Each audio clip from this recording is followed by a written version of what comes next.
Well, increasingly over the last few weeks, we see Rishi Sunak, the Chancellor of the Exchequer, who appears to have his own sort of huge spin operation, putting out messages, urging us to change perhaps government policy, whether it be on travel.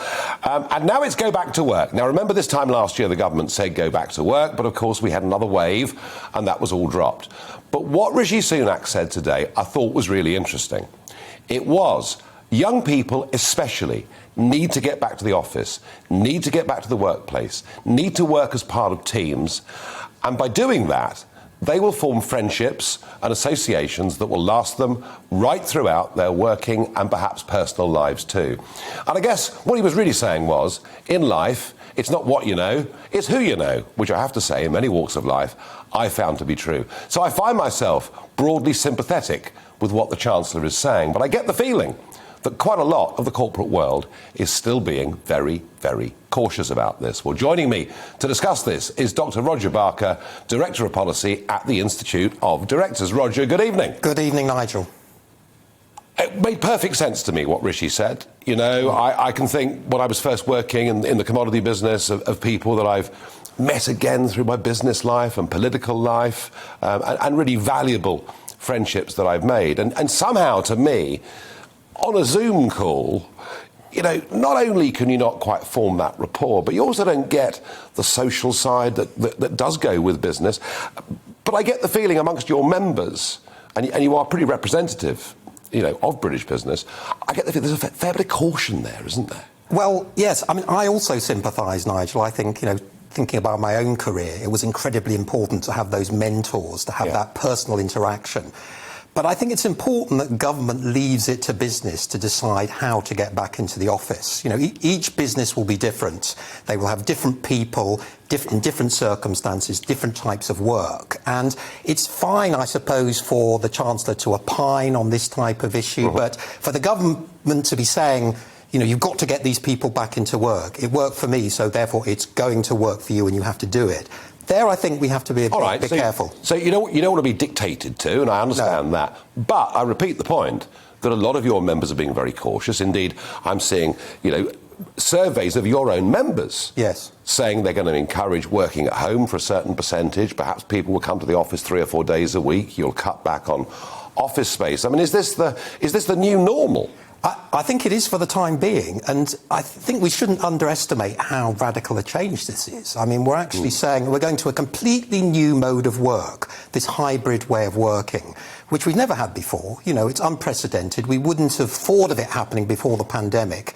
And we've now got to try and make that work. And it does, I think, for many businesses, it does appear to be an attractive solution. You're getting the best of both worlds. You're easing people back into the workplace. You're recognising, though, that, you know, it needs to be done gradually. There is the benefit to many types of worker to actually working at home in terms of their productivity and efficiency. I just don't believe that. I'm sorry, I keep hearing this about productivity. Now, it may well be, if you're a computer programmer, you know, having the silence of home rather than being in a busy office. I mean, perhaps in that circumstance. But for most of us, working from home is an endless series of distractions, whether it's the dog or the kids or whatever else it may be. I just think it depends on the circumstances and the job. You know, it's very difficult to generalise about this. And also I think that the benefits and the cost-benefit analysis is quite complex when it comes to working at home.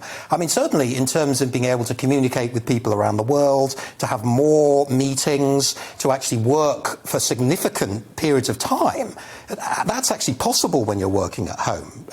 Yes, you're losing out on, you know, the culture of creating a culture, the camaraderie, the mentorship. So I think it's quite complex, actually, the sort of pros and cons of working at home versus being in the office. Well, I have to say that, I mean, I'll give you one thing on that point. You know, I've done so many Zoom calls with other parts of the world, meetings that would not have taken place before the pandemic unless I'd flown there. So I can see there are some advantages. Yes. But the specific point that Rishi was making was about young people forming those relationships that last through their life. Your members in the referendum, you know, were mixed on this, as the country was. There was a majority for Brexit, but there were strong opinions on both sides.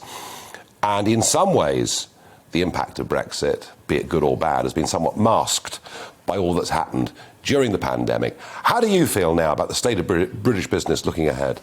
Well, our members are pretty optimistic now at this point in time. I mean, it does vary by sector. I mean, if you're looking at the hospitality sector, travel and leisure, the people who've been affected by the pingdemic and by the continued restrictions, they are still having a very tough time. But on the whole, business is thinking that it's pretty optimistic. So that is really positive. There's a lot of sort of pent-up demand, I think, in the economy. What does worry me slightly is that, larger companies seem to be really steaming ahead very well. SMEs face a more difficult situation. They're burdened with debt, all this state government-backed debt which they've had to take on to keep going. And I do worry about their ability to sustain the recovery. Yeah, it's been a great pandemic for, Amazon. And for the big guys and not so good for the local retailer. And finally, furlough is, I think, this time really beginning to come to an end. We've heard it before.